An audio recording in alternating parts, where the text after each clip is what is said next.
Thank you. Eric Kassoff, thank you for being here, Mayor. Just to put a finer point on one of the challenges that you focused on early on, which is that once development begins in one of the communities in Jerusalem, it's often halted because of the significance of what is unearthed. Practically speaking, what methodology have you or Dr. Porter come up with to protect investment-backed decisions, which can be massive in scale, which get halted or at best delayed? Well, there's aggregate wisdom, collective wisdom in the city already, how to, where there's areas that are a little bit more, how do you say, sensitive than others.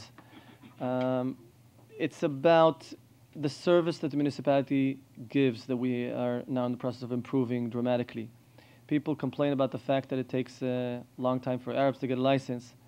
In general, when I came into office, to get a license took 254 days on average instead of 60 days, which my goal is.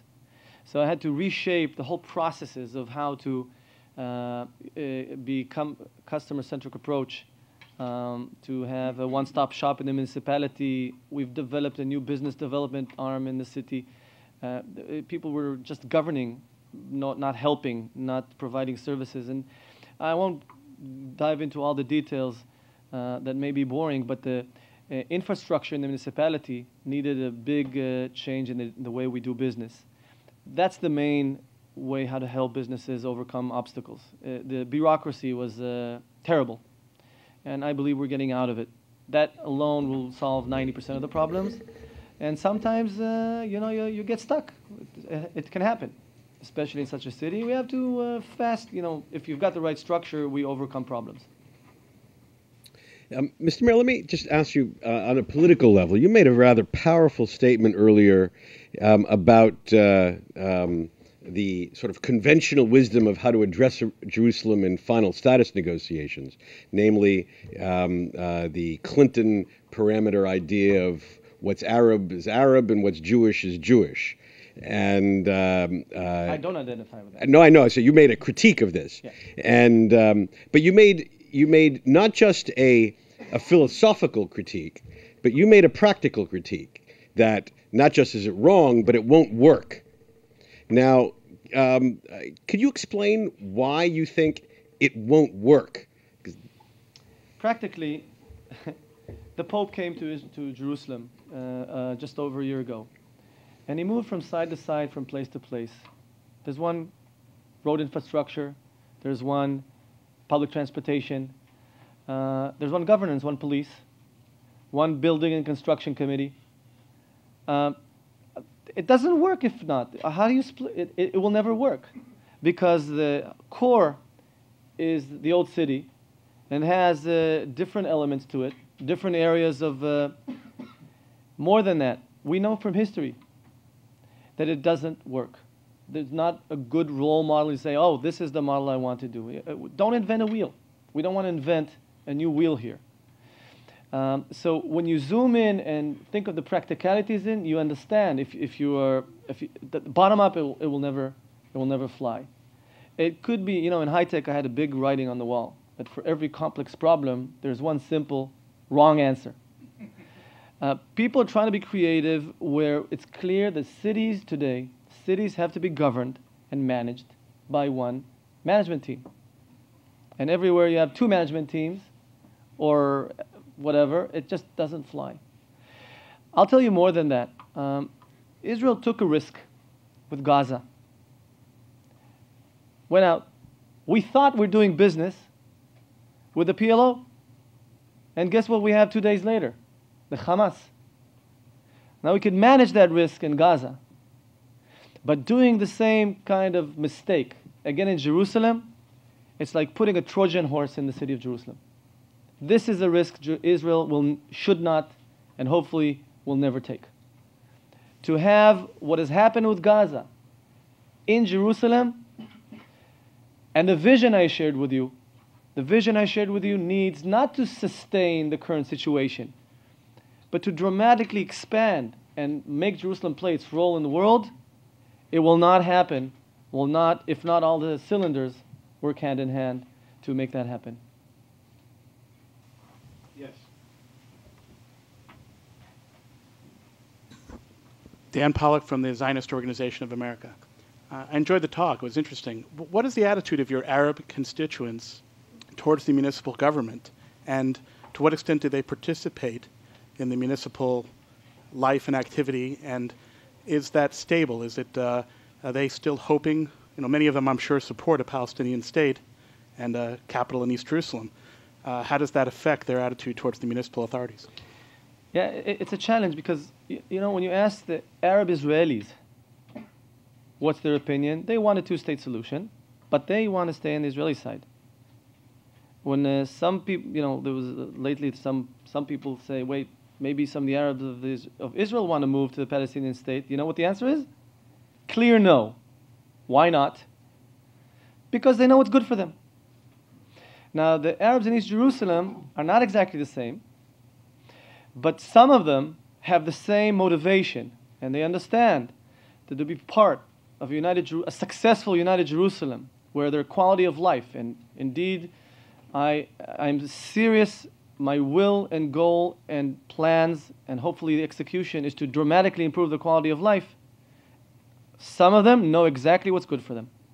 The same way that the Arab Israeli residents, or the Arab Israelis, would like to stay in Israel if and when there will be a two-state solution between Israel and the Palestinians. And so I believe that the better job we do in improving quality of life, which is win-win between the different residents of the city of Jerusalem, that trend will increase. And so we have to bottom-up work well, make Jerusalem tick better, close gaps, and one of those consequences is that more and more of the Arabs' constituencies will feel that way. I hear it in closed rooms, they'll say that. On the record, they'll say other things. Yes, in the back, and then over here. Aaron Friedman. I was wondering how changes in Israel's tax rate structure have affected economic growth in Jerusalem. And also, the latest statistics I was able to find on workforce participation rate in Jerusalem were that between 2000 and 2008, the workforce participation rate actually fell. What fell? I can't hear the workforce participation rate. And you had mentioned earlier that it had gone up, so I was wondering whether that's a more recent phenomenon. And then more generally, what's sort of the division of labor between the municipality of Jerusalem and the national government in terms of trying to increase the workforce participation rate? Thank you. The tax structure, if I didn't hear yes. too well, is different than the states. We don't have, on the local level, on municipal level, we do not have income tax or sales tax. We only have property tax. And the rest is sort of all different criteria that we get from the government. The government collects all those different taxes and sends them in distributes the investments a little bit differently. In terms of property tax, well, Jerusalem collects property tax. We have very big gaps in different neighborhoods and different areas in collection. And one of my goals is to increase collection. If you're eligible for to get a discount, no problem, and we give lots of discounts, but pay what you got to pay.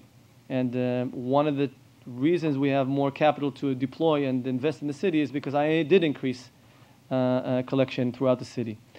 Hopefully I answered your question. I'm not sure. I was more talking about the changes in the national tax rates. Oh, okay. The national tax rates? Yeah, I think they changed. They were lowered over the long term. I'm indifferent to them. It's okay. Leave something to the government. There's enough headaches we have in the city. I'm not in that business of they don't consult me on that. I got to say though that Israel's economy is booming.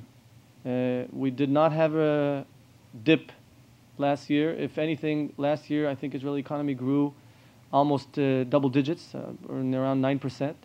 Jerusalem is doing relatively well. We don't have enough land for industry.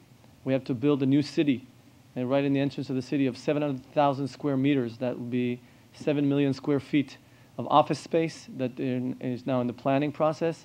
And we're short of areas for commerce, as I said earlier, and the reason is because we have a growing demand. So generally, in terms of the drivers for our economy, we're aligned with the government, with the national positive trend. We just want to make a little bit of a bigger piece of the action. And once we have a bullish atmosphere like we have today in Jerusalem, I believe we could maybe hopefully slowly increase our market share of the pie, of the Israeli pie. Did I answer your question? The first part. Okay, and the second one? Oh, just whether there's been a very recent change in the workforce participation rate, just Yeah. because between 2000 and 2008 it actually dropped.